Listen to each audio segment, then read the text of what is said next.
The bridge of the UES Titan hummed with quiet efficiency as Commander Jake Morrison watched the starfield drift past on the main screen.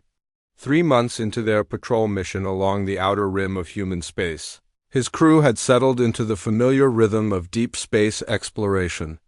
The massive warship, humanity's pride and joy, cut through the void with engines that barely whispered their power. Jake stood 6 feet tall with graying hair at his temples and scars that told stories of battles fought in humanity's colonial expansion.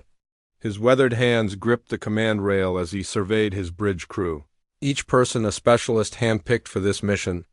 The Titan represented the best of human engineering and determination, bristling with weapons and armor that spoke of a species that had clawed its way to the stars through countless wars and hardships.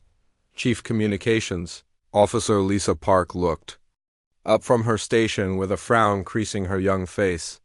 Her fingers danced across the control panel as she isolated a signal that had been nagging at her sensors for the past hour. The transmission seemed to pulse with desperate urgency, buried beneath layers of encryption that made her training at the Naval Academy seem like basic arithmetic. "Commander, I'm picking up something unusual on the long-range arrays," Lisa said, her voice cutting through the bridge's ambient noise. "It's heavily encrypted, but the pattern suggests it might be a distress signal." Jake moved to her station with the fluid grace of a career military officer. His gray eyes studied the readouts as Lisa worked to decode the transmission. The signal originated from a star system marked as unexplored on their charts, deep in the void between human territory and the galactic rim. Whatever was out there had technology advanced enough to reach across interstellar distances. "Can you break the encryption?" Jake asked, watching the data stream across Lisa's monitors. Lisa's fingers flew over her keyboard as she applied every decryption algorithm in the Titan's computer banks. The signal resisted her efforts like a puzzle designed by an alien mind, which she realized might actually be the case. After 20 minutes of work, fragments of meaning began to emerge from the digital chaos. "I'm getting partial translation, sir," Lisa reported, excitement creeping into her professional tone. "The signal is definitely artificial, and it's repeating a basic mathematical sequence followed by what looks like coordinate data. There are also emotional markers in the transmission that suggest extreme distress." Jake felt the familiar weight of command settle on his shoulders as he processed this information. First contact with an alien species had always been a theoretical possibility, but finding it in the form of a distress call changed everything. He activated the ship's internal communication system and called his senior staff to the bridge. Within minutes, the bridge filled with the people Jake trusted most in the galaxy. Tactical Officer Ryan Clark arrived first, his young face serious beneath short black hair. The man had graduated top of his class from the Naval War College and possessed an intuitive understanding of combat that impressed even veteran officers. Chief Engineer Amanda Foster followed close behind, wiping grease from her hands with a rag. Her red hair was pulled back in a practical ponytail, and her coveralls bore the stains of someone who spent more time in engine rooms than conference rooms. Amanda had kept the Titan running through 3 different crisis situations that should have left them stranded in deep space. Marine Commander Tony Martinez entered the bridge like a force of nature, his massive frame filling the doorway. Scars covered his arms and face from years of ground combat, and his dark eyes held the steady gaze of a man who had seen the worst humanity could offer and chosen to stand against it. His Marines respected him absolutely and would follow him into hell if he asked, "What's the situation, Commander?" Ryan asked. Studying the data displays with professional interest, Jake gestured to Lisa's station where the alien A transmission continued its desperate repetition. "We've intercepted what appears to be a distress signal from an unknown alien species." The signal contains star charts and what Lisa believes are tactical assessments of some kind of military threat. Amanda whistled low as she reviewed the technical data. "This is incredible, sir. The signal compression and transmission protocols are decades ahead of anything we've developed. Whoever sent this has technology that makes our best communications gear look primitive." Tony crossed his arms and studied the tactical displays with the eye of a professional soldier. "What kind of threat are we talking about here? And why would Aliens send a distress call to us when they don't even know we exist. Lisa looked up from her station with new information scrolling across her screens. I've managed to decode more of the transmission, sir.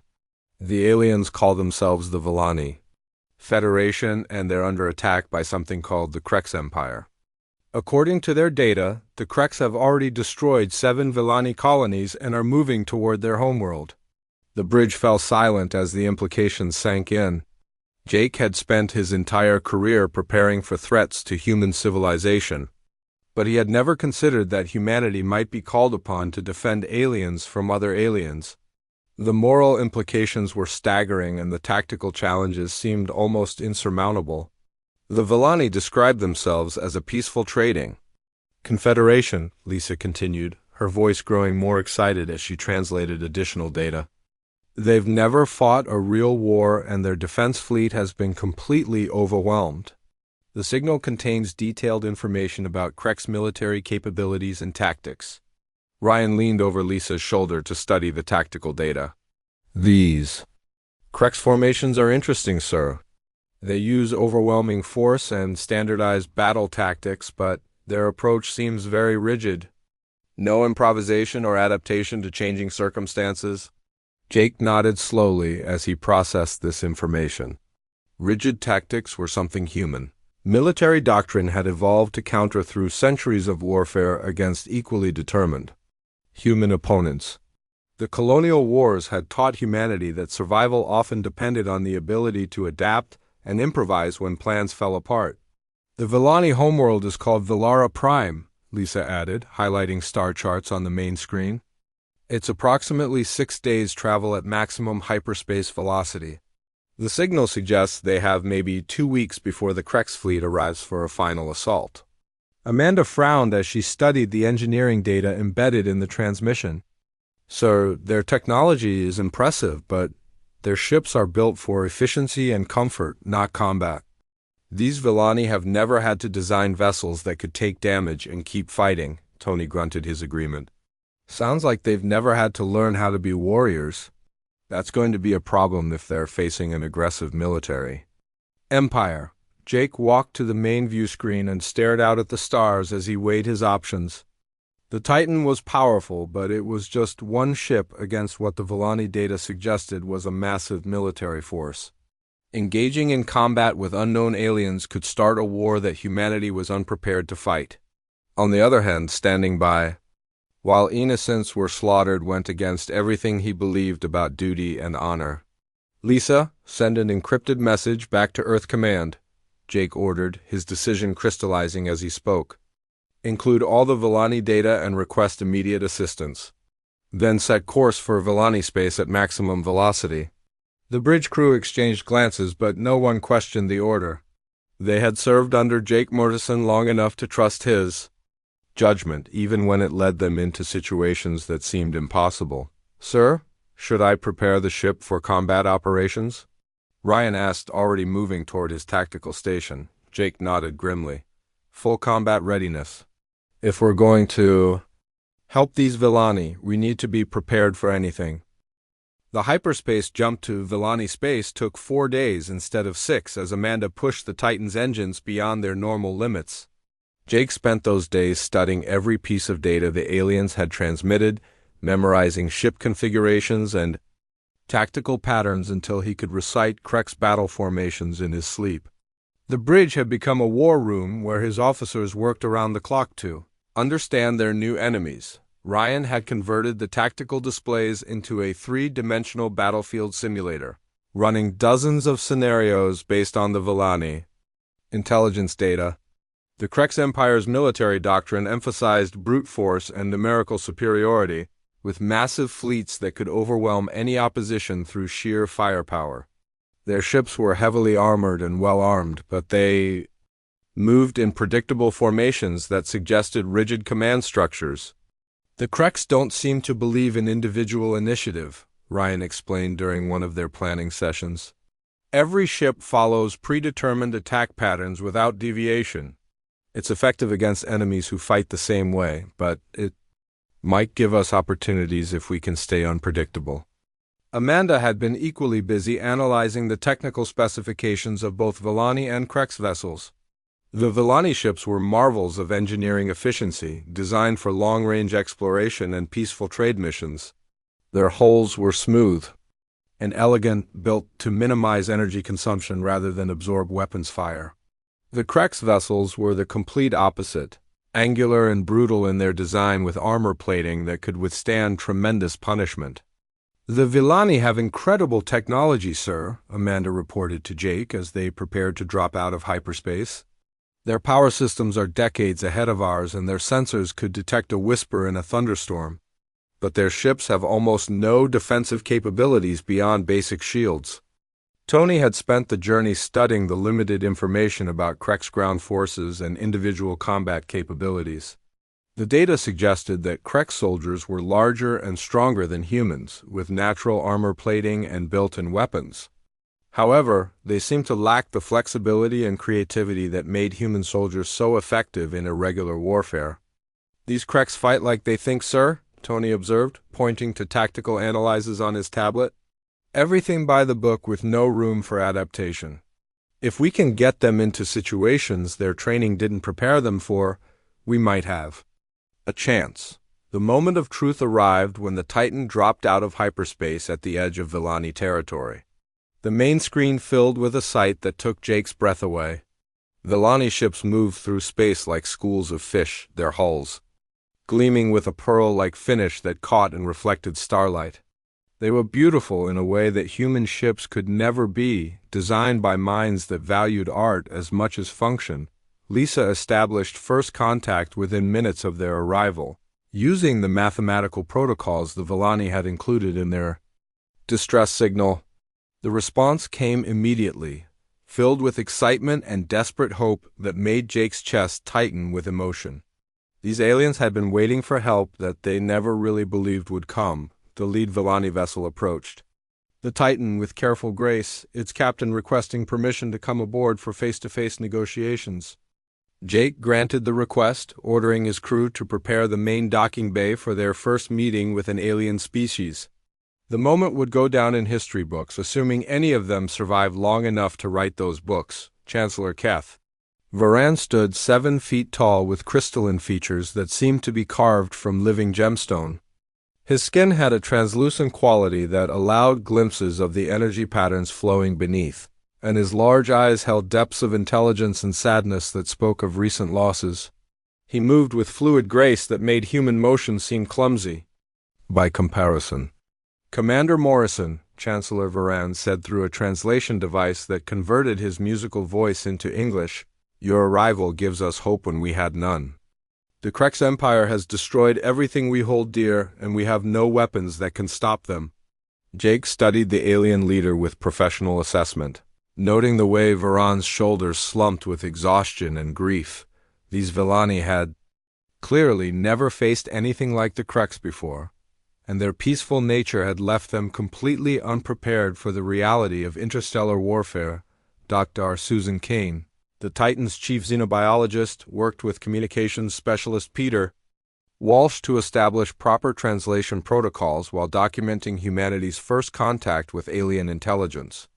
Susan was a small woman with intense brown eyes who had spent her career studying the possibility of alien life.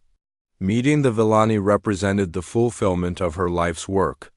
"Chancellor Varan, can you tell us more about Krex capabilities and intentions?" Jake asked, gesturing for the alien leader to join them around the tactical display table. Varan activated a holographic projector that filled the air above the table with images of Krex ships and battle formations. The enemy vessels were massive and intimidating, bristling with weapons that could reduce a planet to rubble. Their formation flying was perfect but utterly predictable, like watching a military parade rather than a combat force. "The Krex hive mind controls every ship and soldier in their empire," Varan explained, his translated voice heavy with despair. "They do not negotiate or show mercy. Every species must either submit to their rule or face complete extinction. 7 of our colonies have already fallen, and Valara Prime will be next." Peter Walsh leaned forward with interest as he analyzed the translation software. "Chancellor, when you say hive mind, Do you mean they share collective consciousness? Oh.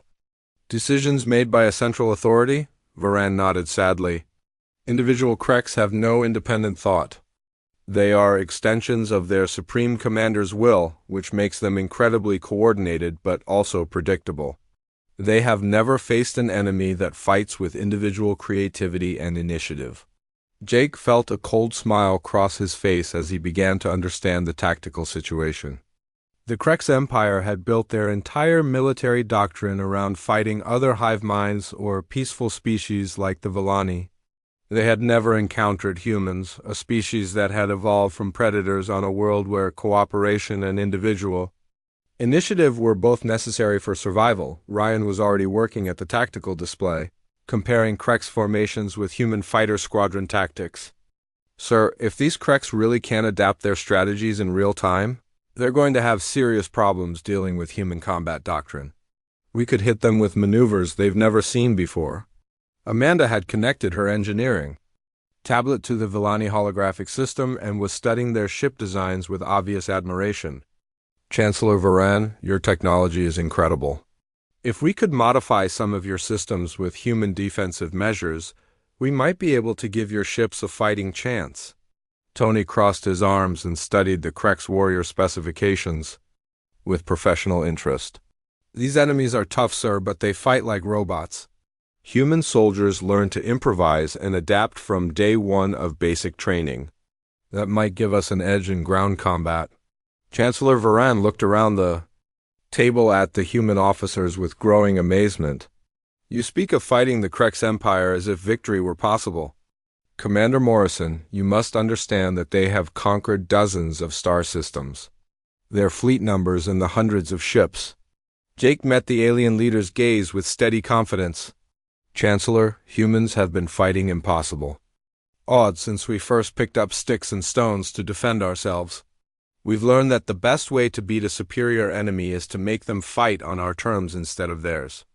Dr. Kane looked up from her xenobiological scanner with excitement in her voice. Commander, the Villani physiology is fascinating. They're clearly evolved from a peaceful environment with abundant resources. No natural predators or environmental pressures that would require aggressive responses. That explains why they're so unprepared for warfare, Tony observed. They never needed to develop warrior instincts because their world never taught them that survival requires violence. Chancellor. Varan's expression shifted as he began to understand what made humans different from his own people. You evolved on a world that required you to fight for survival. That is why you can conceive of victory against impossible odds. Jake nodded grimly. Earth taught us that sometimes the only choice is between fighting and dying. We've gotten very good at choosing to fight. The tactical meeting continued for hours as human officers and Villani leaders worked together to develop strategies that combined human aggression with Villani technology. The aliens were amazed by human tactical thinking while the humans were impressed by Villani engineering capabilities. As the meeting concluded, Chancellor Varan looked at Jake with something approaching hope in his large eyes. Commander Morrison, do you truly believe we can defeat the Kreks Empire? Jake stood and extended his hand to the alien leader, a gesture that Varan awkwardly returned. Chancellor, humans have a saying. It's not the size of the dog in the fight, it's the size of the fight in the dog. The Kreks are about to learn what happens when they threaten the pack. The first battle between humans and the Kreks Empire began at dawn over the Villani mining station of Kepler-7. Commander Danny Rodriguez led his fighter squadron through the asteroid field surrounding the station, using the rocky debris as cover while they stalked their prey. The Kreks patrol fleet had arrived 3 hours earlier with the methodical precision that marked all their military operations. Danny had flown combat missions in the colonial wars where split-second decisions meant the difference between life and death. His fighter, the Hellcat, was a sleek predator built for speed and maneuverability rather than heavy armor. The ship responded to his thoughts like an extension of his own body as he guided it through the spinning rocks and metal fragments that littered the mining zone. Eagle leader to all pilots, Danny spoke into his helmet microphone, watching the Kreks ships maintain their perfect formation below. Remember, these enemies have never faced human tactics before. Stay unpredictable and trust your instincts. The Krek's fleet consisted of 12 heavy cruisers arranged in a geometric pattern that would have impressed any military academy instructor. Their ships were massive gray rectangles bristling with weapons and sensor arrays, moving through space with the relentless purpose of machines.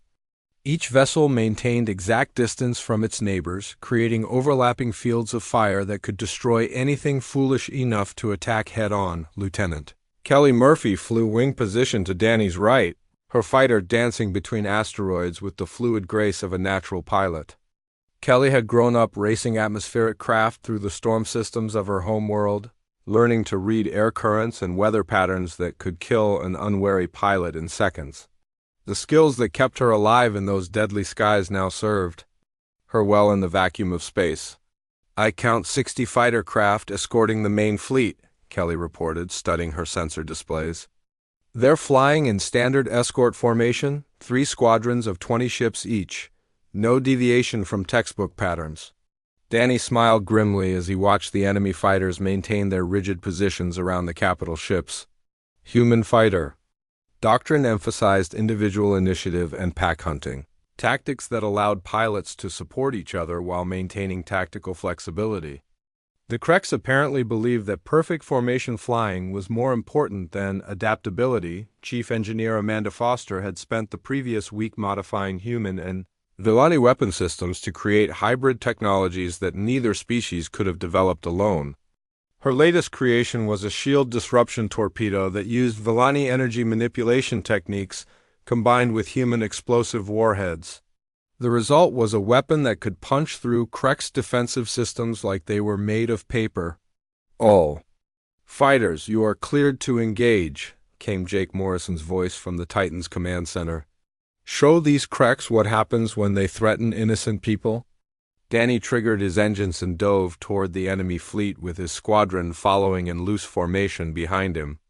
The human fighters moved like a pack of wolves, each pilot reading the other's intentions through years of training and shared combat experience. They struck the Krek's escort screen from 6 different angles simultaneously, their attack pattern seeming random to enemy sensors. The first Krek's fighter exploded in a brilliant flash as Kelly's disruption torpedo overwhelmed its shields and tore through the hull plating. The alien pilot had been so focused on maintaining formation that he never saw her approach through his blind spot. His wingman tried to turn and engage but found himself facing 3 human fighters, who had coordinated their attack without any radio communication. "These guys really can't adapt," Kelly observed as she rolled her fighter through a series of maneuvers. "That would have been impossible for the rigid Krek's vessels. They keep trying to reform their formations instead of pursuing individual targets." The space battle quickly became a demonstration of the advantages that came from evolving on a world where survival required constant adaptation. Human pilots, accustomed to dealing with equipment failures and unexpected situations, easily outmaneuvered enemies who had never learned to think for themselves.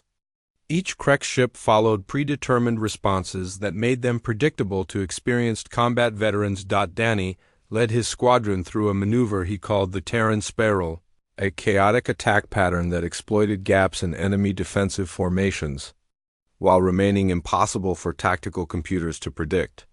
The fighters wove between Krek's vessels like dancers, striking at weak points and disappearing before return fire could be coordinated. Lieutenant Brad Collins flew his fighter directly at a Krek's cruiser's bridge, waiting until the last possible second before breaking off and launching his entire missile payload into the ship's command center. The alien vessel shuddered under the impact as secondary explosions rippled along its hull. Brad's attack had looked suicidal to the Krek's computers, which were programmed to assume that rational beings would never deliberately court destruction. The Krek's fleet commander tried to compensate for human unpredictability by ordering his ships into a defensive sphere formation, but the maneuver only made them easier targets for the swarming human fighters. Danny's pilots exploited every gap and weakness with the ruthless efficiency of apex predators who had learned their trade in the harshest school in the galaxy. Eagle 4 to Eagle Leader, came the voice of Lieutenant Mike Chun over the squadron. Frequency. I've got 3 Krex fighters trying to bracket me, but they keep getting in each other's way. It's like they're more afraid of breaking formation than they are of dying. The observation highlighted the fundamental weakness in Krex military doctrine. Individual initiative was so foreign to their hive mind mentality that they literally could not conceive of the tactical advantages it provided. Human pilots who had grown up making split-second decisions in life or death situations possessed capabilities that no amount of technological superiority could counter. Amanda's voice crackled over the communication system from her position aboard the Titan. All fighters, I'm reading massive energy buildup in the lead Krex vessel. They're charging some kind of superweapon. Danny immediately recognized the tactical opportunity. Instead of retreating from the threat, he led his entire squadron in a direct assault on the enemy flagship. The Krex crew, focused on charging their devastating weapon, never anticipated an attack from fighters they considered beneath notice. All missiles, target the energy buildup point, Danny ordered, painting the target on his squadron's shared tactical display. We're going to turn their own weapon against them. 20 human fighters released their remaining ordnance in a coordinated strike that overwhelmed the Krex flagship's point defense systems. The missiles struck the charging superweapon just as it reached critical energy levels, causing a cascade failure that ripped through the massive vessel like lightning through a conductor. The explosion lit up the asteroid field as the Krex flagship broke apart in a chain reaction of secondary detonations. The remaining enemy vessels, suddenly deprived of their command ship's coordination signals, began firing at random targets, including each other in their confusion. This is incredible, Kelly breathed as she watched the enemy fleet tear itself apart. They literally don't know how to function without someone telling them what to do. Danny regrouped his squadron and watched the surviving Krex vessels attempt to retreat in the same perfect formation they had arrived in. Despite having lost half their number to human tactics they could not understand or counter, the miners at Kepler-7 were safe, but more importantly, humanity had proven that the supposedly invincible Krex Empire could be defeated. Tony Martinez's voice came over the fleet communication channel from his position aboard a troop transport. Outstanding work, pilots. You just showed the entire galaxy that these Krex bleed like anyone else. The victory at Kepler-7 sent shockwaves throughout both the Villani Federation and the Krex Empire. For the Villani, it represented the first successful resistance to Krex expansion in decades. For the Krex, it was an incomprehensible defeat that challenged everything they believed about military superiority and tactical doctrine. Chancellor Varan's message of congratulations reached the human fleet minutes after the battle ended. His translator could barely convey the emotion in his voice as he thanked Danny's squadron for proving that hope was not lost. The Villani had witnessed something they never thought possible: the defeat of Krex forces through tactics they could barely comprehend. Jake Morrison studied the battle recordings with his senior staff, analyzing every move and countermove for lessons that could be applied to future engagements. The Krex had advantages in numbers and firepower, but they possessed a fatal weakness that human military doctrine was perfectly designed to exploit. They fight like they think, Ryan observed, echoing Tony's earlier assessment. Everything by predetermined patterns with no room for individual creativity or adaptation. If we can stay unpredictable, we can beat them no matter how many ships they send. The stage was set for the larger conflict to come, but humanity had proven that even the most overwhelming enemy could be defeated by warriors who refused to surrender their individual initiative to the comfort of rigid doctrine. The Krex Empire's response to their defeat at Kepler-7 came with the force of an avalanche.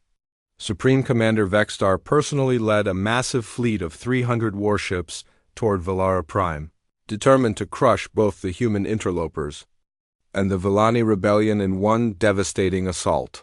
His flagship, the Dominance, was a kilometer-long monument to Krex military engineering that bristled with enough firepower to reduce a moon to asteroid fragments. Admiral Jake Morrison watched the approaching enemy fleet on his tactical displays with the calm expression of a man who had faced impossible odds before.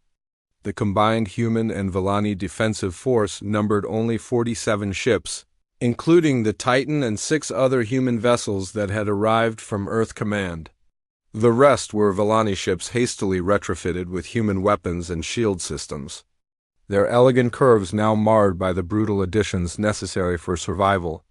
300 ships against 47, Ryan Clark observed from his position at the tactical station. Those are the worst odds I've ever seen in a fleet engagement. Jake nodded grimly as he studied the enemy formation data streaming across his screens. The Krex fleet moved with mechanical precision through hyperspace, their arrival time calculated down to the minute. They would emerge from their jump at the edge of the Velara system in exactly 18 hours, giving the defenders barely enough time to prepare their last stand. "We're not going to meet them in open battle," Jake announced to his assembled fleet commanders during the final planning session. "Traditional fleet engagement would be suicide against those numbers. Instead, we're going to use the system itself as our weapon." Captain Sarah Bennett commanded the UES Defiant, a stealth frigate designed for reconnaissance and special operations. Her ship was smaller and faster than the Titan, built for missions that required cunning rather than raw firepower. Sarah had spent years perfecting the art of invisible warfare, striking at enemies who never knew she was there until it was too late. "Admiral, my team can infiltrate the Krex command ship during the initial engagement," Sarah proposed, studying the intelligence data they had gathered about enemy vessel layouts. "If we can disrupt their central coordination, it might create the chaos we need to even the odds." Jake considered the proposal carefully. The mission would be almost suicidal, requiring Sarah's team to board an enemy flagship in the middle of a massive space battle. However, the potential payoff was enormous if they could cripple the Krex command structure at a critical moment. "Do it," Jake decided. "Take your best people and prepare for insertion during the opening phase of the battle. The rest of us will keep their attention focused elsewhere."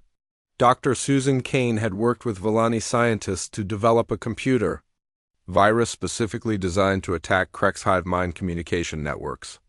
The weapon was unlike anything in human or Vellani arsenals, a digital parasite that could spread through enemy systems and create confusion among ships that depended on perfect coordination for their effectiveness.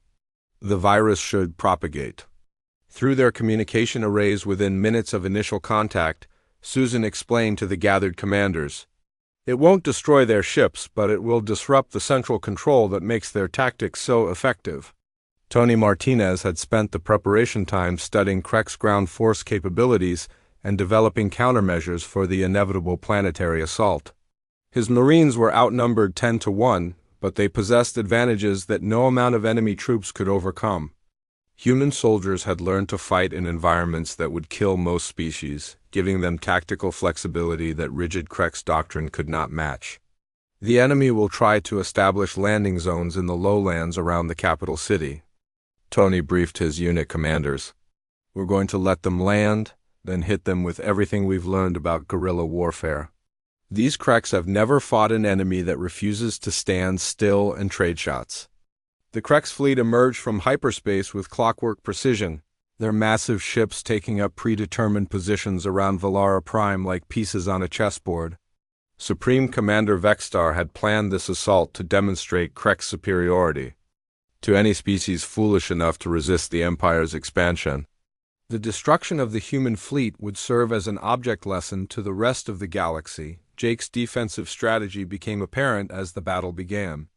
Instead of forming a traditional battle line, the human and Vellani ships scattered throughout the system like seeds on the wind. Each vessel became an independent predator, using the planet's moons and asteroid belts as hunting grounds where they could strike at isolated enemy ships before disappearing into the cosmic terrain. Captain Lauren Davis commanded the UES Wolverine, a destroyer that had been modified with Vellani stealth technology and human weapon systems. Her ship prowled through the outer asteroid belt like a shark in dark water, waiting for the perfect moment to strike at enemy vessels that strayed from the main formation. Contact: 3 Krex cruisers moving to secure the outer mining platforms. Lauren reported over the fleet communication network. Moving to intercept. The Wolverine emerged from behind a massive asteroid like a predator striking from ambush, her weapons tearing into the lead Krex vessel before the enemy even knew they were under attack. The alien ship's shields flared and collapsed under the concentrated fire, its hull buckling as human torpedoes found their mark. The surviving Krex ships tried to return fire, but the Wolverine had already vanished back into the asteroid field, leaving only wreckage and confusion in her wake. The pattern repeated itself throughout the system as human vessels used hit-and-run tactics that the methodical Krex had never encountered before. Sarah Bennett's infiltration team launched from the Defiant during the height of the opening engagement, their small assault craft invisible to enemy sensors as it approached the Krex flagship. The team consisted of 12 specialists, including demolitions expert Carl Stone and combat medic Jennifer Wright, each person chosen for skills that would be essential for the mission's success. "Remember, we're not trying to destroy the ship," Sarah reminded her team as they prepared to breach the enemy hull. "Our job is to plant the virus and get out alive. Stay together and watch each other's backs." The Krex flagship's interior was a maze of corridors designed for beings larger than humans, with ceiling heights and doorway dimensions that made movement awkward for the infiltration team. However, the same size differences that made navigation difficult also provided hiding places that the ship's designers had never considered necessary. Carl Stone worked with mechanical precision as he placed explosive charges on critical junction points throughout the ship's communication array. Each device was carefully calibrated to create maximum disruption without triggering the kind of secondary explosions that might destroy the vessel before the virus could spread to other ships. Jennifer Wright monitored the team's life signs and medical status while serving as their combat medic and rear guard. Her job was to keep everyone alive and fighting effective until they could complete their mission and escape. The corridors echoed with the sounds of alien voices and mechanical systems that seemed designed to intimidate rather than function efficiently. The virus upload took longer than expected as Susan Kane's digital weapon encountered Krex security systems that were more sophisticated than their intelligence had suggested. Sarah watched the progress indicator crawl across her tablet screen while listening to the sounds of battle raging outside the flagship's armored hull. "Upload at 60%, she reported quietly. "We need 3 more minutes." Those 3 minutes felt like hours as the infiltration team held their position deep inside the enemy vessel. Krex crew members moved through nearby corridors with mechanical purpose, their voices speaking in harsh tones that the human translation software could barely interpret. The aliens seemed more concerned with following orders than investigating unusual sounds or activities. The virus finally achieved full integration with the Krex communication network just as enemy security forces began systematically searching for the intruders. Sarah's team had seconds to reach their extraction point before the entire ship would be sealed against their escape. "Go, go, go," Sarah whispered urgently as her team raced through corridors that suddenly seemed designed to trap them rather than provide passage. The effects of the virus became apparent within minutes as Krex ships throughout the fleet began receiving conflicting orders and contradictory tactical data. Supreme Commander Vexstar watched in growing fury as his perfectly coordinated fleet dissolved into chaos, individual ships turning on each other as corrupted communication signals created confusion among crews that had never learned to think for themselves. Jake Morrison observed the developing situation from the Titan's bridge with satisfaction that bordered on grim pleasure. The Krex advantage in numbers and firepower meant nothing if they could not coordinate their attacks effectively. Human tactics that emphasized individual initiative and adaptive thinking were proving superior to rigid doctrine that depended on perfect central control. "All ships, this is Admiral Morrison," Jake broadcast to his scattered fleet. "The enemy is in disarray. Press your attacks and show them what happens when they threaten innocent people." The tide of battle had turned, but the final battle for Valara Prime began when Supreme Commander Vexstar ordered his remaining ships to launch a direct assault on the planet's surface. His fleet had been reduced to fewer than 100 vessels, but each ship still carried enough firepower to level entire cities. The Krex commander's fury at being outmaneuvered by primitive aliens drove him to abandon all tactical restraint in favor of raw destruction. General Marcus Kane watched the enemy landing craft streak toward Valara, prime surface from his command post in the mountains overlooking the capital city. His ground forces consisted of 5,000 human marines and twice that number of hastily trained Villani volunteers, all preparing to face an invasion force that outnumbered them 10-1. Marcus had spent 30 years learning how to turn disadvantage into victory, fighting in conflicts where human survival depended on superior tactics rather than superior numbers. The rocky terrain around the Villani capital reminded him of the mountain campaigns during the colonial wars, where small units of determined soldiers had held off entire armies through careful preparation and aggressive defense. "All units, this is ground control," Marcus spoke into his communication headset. "The enemy is committing to a full-scale planetary assault. Remember your training and trust your instincts. We're going to show these aliens what happens when they pick a fight with Deathworlders." Sergeant First Class Nicole Harris led her squad through the underground tunnel system that connected the mountain defensive positions. Her soldiers moved with the fluid efficiency of predators who had trained in environments that would kill most species. Each Marine carried weapons and equipment designed for fighting in conditions where failure meant death. "Sergeant Harris, you have 12 Krex dropships heading for Landing Zone Alpha," came the voice of her platoon commander over the radio. "Intercept and destroy before they can establish a beachhead." Nicole acknowledged the order and led her squad toward their assigned target through tunnels carved from solid rock by Villani mining equipment. The underground passages provided concealment and protection while allowing human forces to appear anywhere on the battlefield without warning. The Krex had never faced an enemy that could literally emerge from the ground. Beneath their feet, the space battle continued to rage in orbit as Jake Morrison coordinated his remaining ships in hit and run attacks against the Krex fleet. The virus Sarah Bennett's team had planted continued to spread through enemy communication networks, creating chaos among ships that had never learned to operate independently. Captain Lauren Davis brought the Wolverine out of the asteroid belt for one final attack run against a cluster of Krex cruisers that were providing fire support for the ground invasion. Her ship had taken damage during the long battle, but her crew refused to abandon the fight while their Marines were engaged on the planet below. "All weapons, target the lead cruiser," Lauren ordered, watching her tactical display as the Wolverine closed to point-blank range.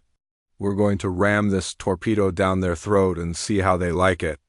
The destroyer's main batteries spoke with voices of thunder as concentrated firepower tore through weakened Krex shields and armor plating. The enemy vessel staggered under the assault, its hull buckling as secondary explosions rippled along its length. Lauren's ship had traded armor for speed, but her crew's determination more than made up for any technical disadvantages. Nicole's squad reached their target zone just as the first Krex dropships began landing in the valley below their position.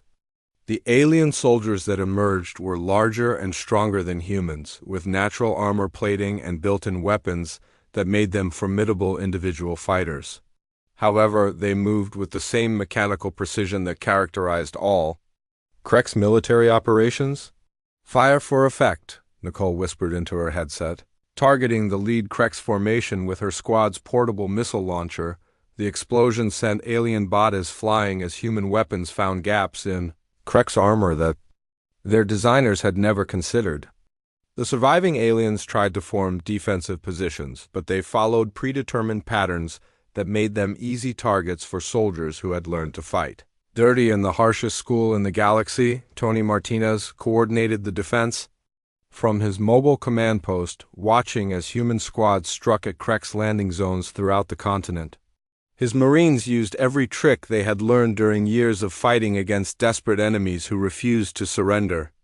The aliens found themselves facing opponents who appeared and disappeared like ghosts, striking from unexpected directions before vanishing into terrain they thought they controlled. "Bravo, squad, you have Krex armor moving up the eastern approach," Tony reported, studying his tactical displays. "Use the prepared positions and make them pay for every meter." The Krek's ground assault followed patterns that would have been effective against conventional enemies, but human defensive doctrine had evolved to counter superior numbers through mobility and aggression. Marine squads led Krek's formations into carefully prepared kill zones where concentrated firepower could eliminate entire units before they could respond effectively. Supreme Commander Vexstar watched his invasion force encounter resistance unlike anything in Krek's military experience. The humans fought with individual creativity that made their actions impossible to predict, while their willingness to accept casualties in exchange for tactical advantage went against everything the hive mind understood about rational behavior. Sarah Bennett's infiltration team had returned to the Defiant after successfully planting their virus, but their mission was far from complete. The stealth frigate prowled through the edges of the battle zone, looking for opportunities to strike at critical enemy vessels before they could coordinate their attacks. "Captain, I'm reading massive energy buildup in the Krek's flagship," reported her sensor operator. "They're charging some kind of planet-killer weapon." Sarah felt ice form in her stomach as she realized the implications. Supreme Commander Vexstar was preparing to destroy Valara Prime rather than accept defeat at the hands of primitive aliens. The weapon would turn the beautiful planet into a lifeless rock, killing billions of innocents to satisfy one alien's wounded pride. "All ships, this is Defiant," Sarah broadcast on the fleet emergency frequency. "The Krek's flagship is preparing to fire a planet-killer weapon. We need immediate assistance for an attack run." Jake Morrison heard the transmission from his position on the Titan's bridge and felt the cold fury that came from watching bullies threaten defenseless victims.